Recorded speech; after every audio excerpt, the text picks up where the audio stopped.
Between 1706 and 1718, a group of pirates established a haven in the Bahamas.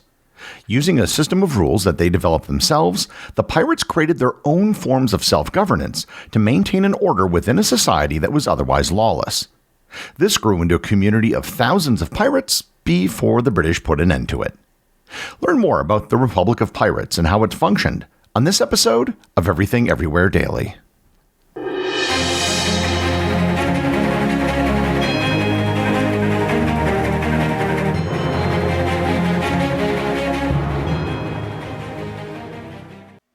This episode is sponsored by Fiji Water. You've probably heard of Fiji Water and have seen it in stores. Well, Fiji Water really is from the islands of Fiji. Drop by drop, Fiji Water is filtered through volcanic rock, 1,600 miles away from the nearest continent and all its pollution, protected and preserved naturally from external elements. In this process, it collects a unique profile of electrolytes and minerals, resulting in more than double the electrolytes as the other top two premium bottled water brands, giving Fiji Water its smooth taste. Fiji Water's electrolytes are 100% natural, and this water even has a perfectly balanced pH of 7.7. I've recently been trying to reduce my consumption of diet soda, and I found Fiji Water to be a great alternative. Visit your local retailer to pick up some Fiji Water today for your next backyard party, beach day, hike, or even your home office. Fiji Water is Earth's finest water. This episode is sponsored by Mint Mobile. According to recent data, approximately 98% of all Americans own a mobile phone, and that means a monthly phone bill is something that almost all of us share. With all the bills you have to pay, why pay more than you have to for your phone bill? With Mint Mobile, you can start with plans as low as $15 per month. And with Mint Mobile, you can keep your phone, your number, and use the same towers and networks that you do now. All you do is save money. And that's why I recommend Mint Mobile. This year, skip breaking a sweat and breaking the bank. Get this new customer offer and your 3-month unlimited wireless plan for just $15 a month at mintmobile.com/EED. That's mintmobile.com/EED. Upfront payment of $45 required, equivalent to $15 a month. Limited time new customer offer for first 3 months only. Speeds may slow above 35 gigabits on unlimited plan. Taxes and fees extra. See Mint Mobile for details. The Republic of Pirates was a loose alliance of pirates operating out of the Bahamas from 1706 to 1718. The members of this republic were able to raid and plunder pretty much at will, creating what is today known as the Golden Age of piracy. But how did this happen? How did a bunch of pirates operating outside the law manage to create their own quasi-society? To understand this, we need to go back in time to the 16th and 17th centuries. Throughout the 1500s, Spain had conquered and controlled most of the Americas. With this territory, they had become exceedingly wealthy, and they had almost single-handedly doubled the amount of precious metals such as gold and silver circulating in Europe. Other nations, such as Britain and France, coveted this lucrative trade and began to encroach on the islands in the Caribbean. By the 1630s and 40s, both Britain and France had claimed some islands in the Caribbean, leading to wars between the European powers.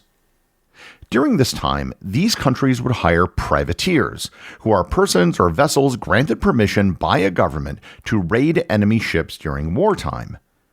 The benefit of hiring privateers is that the Navy could focus its attention on enemy ships, whereas the privateers could engage in attacking enemy commerce. This would allow the government to save money by not needing to pay for a larger navy and instead profiting from the loot of the privateers. Privateers would be contracted with specific rules in place, so if they looted ships they weren't supposed to, they could still be punished for piracy. The difference between a pirate and a privateer was pretty minimal at best, with only the real distinctions being the government commission. The problem was, when a privateer's contract expired, what exactly were they supposed to do? Keeping that in mind, we now turn to the British colony of New Providence. The island's capital city, Charlestown, which is today known as Nassau, was used as a port for hiring privateers to attack the Spanish. However, despite being a base for privateers, the island also had its own problems. And one of these main problems was its corrupt governor. The governor of the island, Nicholas Trott, was more than willing to take bribes, and one of these bribes was from a pirate named Henry Avery. In 1696, Avery sailed to Nassau to make a deal with Trott. The deal was basically that Avery would be allowed to unload any loot from his ship, called the Fancy, without any questions asked. This deal led to the formal introduction and establishment of piracy in the city. There were several reasons for Trott to make the deal, as Avery was a powerful deterrent against French attacks, and the crew of the Fancy effectively doubled the city's population. A combined Spanish and French fleet attacked Nassau in 1703 and again in 1706, causing the British to abandon the port. With the settlement abandoned, British privateers quickly took control. Nassau was perfect for the privateers. The port's harbor was shallow, making it impossible for larger warships to enter. This allowed them to operate without fear of consequence, and with no fear of reprisal from the government, the privateers began to disregard their contracts. The privateers began to raid neutral ships, growing wealthier in the process. Breaking their contracts would mean committing piracy, thereby making Nassau essentially a pirate-ruled territory. This piracy would only worsen when the British withdrew from the War of the Spanish Succession in 1713. By pulling out of the war, the privateers' contracts were rendered completely null and void.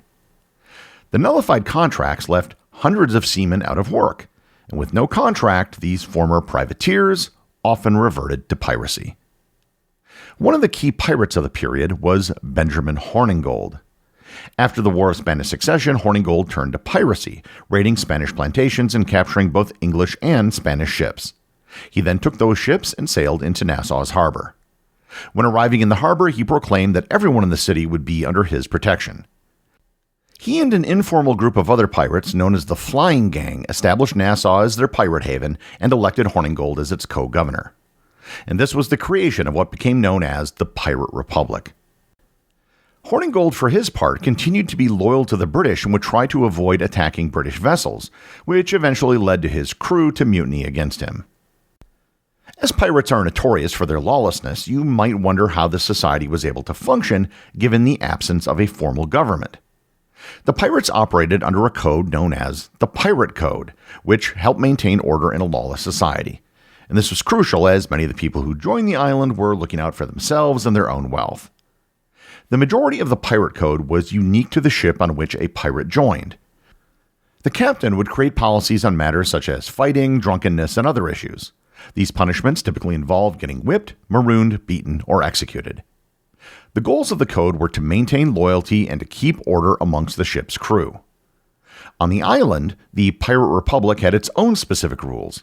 It stated that the governor of the city would be elected by the pirates, which allowed the elected governor to claim rule over the island.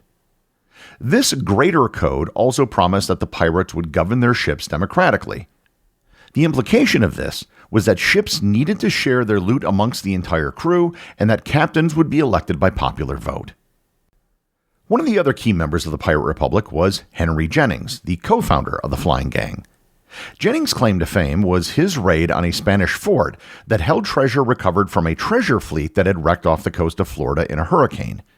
This gave him a feared reputation across the entire Atlantic. Jennings was the co-governor of the Pirate Republic and was one of the key figures in instating the pirate codes and attracting more pirates to the area. Arguably the most famous pirate from the Republic was Blackbeard, otherwise known as Edward Teach. Teach had joined Hornigold's crew and they quickly became a duo. As a duo, they were very successful in their raiding, looting, and pirating. When Hornigold retired from piracy, he gave the title of captain to Teach. One of the first actions as leader was to attack a French slave ship known as Le Concorde. After taking over the ship, he renamed it the Queen Anne's Revenge. He equipped the ship with 40 guns and took off with a crew of over 300 men. His nickname, Blackbeard, was a reference to his black beard. As captain, Teach changed his fashion, wearing 3 pistols across his chest. And to look more dramatic, he would light matches under his hat so that smoke would surround him. And this would become part of his iconic, fearsome look that would inspire our modern perception of pirates. Blackbeard was perceived as violent, but in reality, he used his theatrical image and reputation so he could be successful. He was violent, but it served a practical purpose rather than simply being sadistic, which is the perception of him that is often portrayed. Blackbeard was popular within Nassau and was later elected to a magistrate of the Pirate Republic.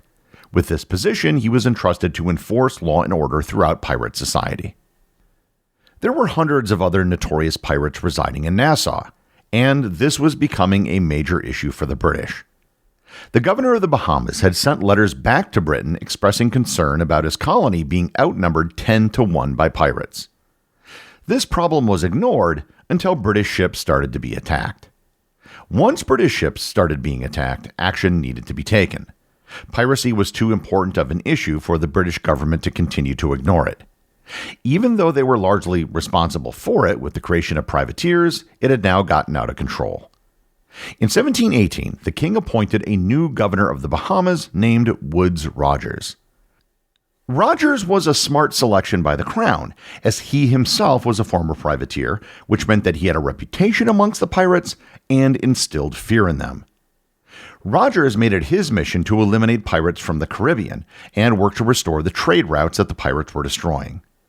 One of the main tools used to eliminate the pirates was issuing a full pardon to any pirate who would voluntarily surrender by September of that year. Any pirate who opted to take the pardon would have immunity from their crimes committed before January 5, 1718. In exchange, they would swear an oath to stop their illegal activities. This was a tempting offer, as it would allow them to return to a normal life without having to return any of the loot that they had taken. Additional rewards would be offered to anyone who turned into a pirate hunter, effectively turning many of the pirates against each other.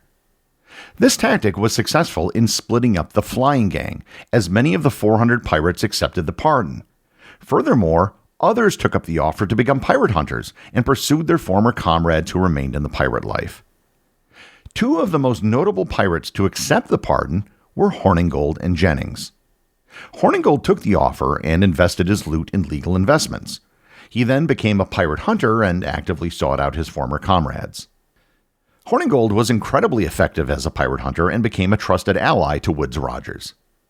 Rogers would entrust Hornigold to protect and facilitate trade with the Spanish, a task he performed well until his death. Jennings also took the offer and opted to escape the pirate life, returning to being a privateer. He ended up retiring and living comfortably into his old age. Blackbeard also wanted to take the pardon, but realized there were specific caveats with the deal that would leave him vulnerable to punishment. Therefore, he sought out a pardon from the governor of North Carolina instead. He did receive this pardon and lived in normalcy for a short time before returning to the sea. And this would prove costly, as he would lose his life in battle. The death of Blackbeard was one of the key moments in the collapse of the Pirate Republic, as he was one of the final figures to surrender or die. In addition to the pardon, the Nassau harbor was also blocked, making it difficult for any of the pirates who didn't take the deal to escape the island. Yes, the British warships couldn't enter the harbor, but they didn't need to if they could prevent the pirates from entering or leaving. The plan was incredibly effective, and British control was reinstated over the island. With the majority of the pirates pardoned, dead, or captured, the last vestiges of the Republic of Pirates collapsed by the end of 1721. These changes allowed Rogers to build forts and restore the order within Nassau. The creation of the Republic of Pirates was a result of unique geography, bad policy, historical circumstances, and unique characters. It was a brief and strange period in history when a group of lawless, ruthless individuals managed to create a relatively peaceful society based on a self-imposed code. The executive producer of Everything Everywhere Daily is Charles Daniel. The associate producers are Austin Oetken and Cameron Kieffer. Research and writing for this episode was provided by Olivia Ash. My big thanks go to everyone who supports the show over on Patreon. Your support helps make this podcast possible. And I also want to remind everyone about the community groups on Facebook and Discord. This is where everything happens that's outside of the show. As always, if you leave a review on any major podcast app or in the above community groups, you too can have it read on the show.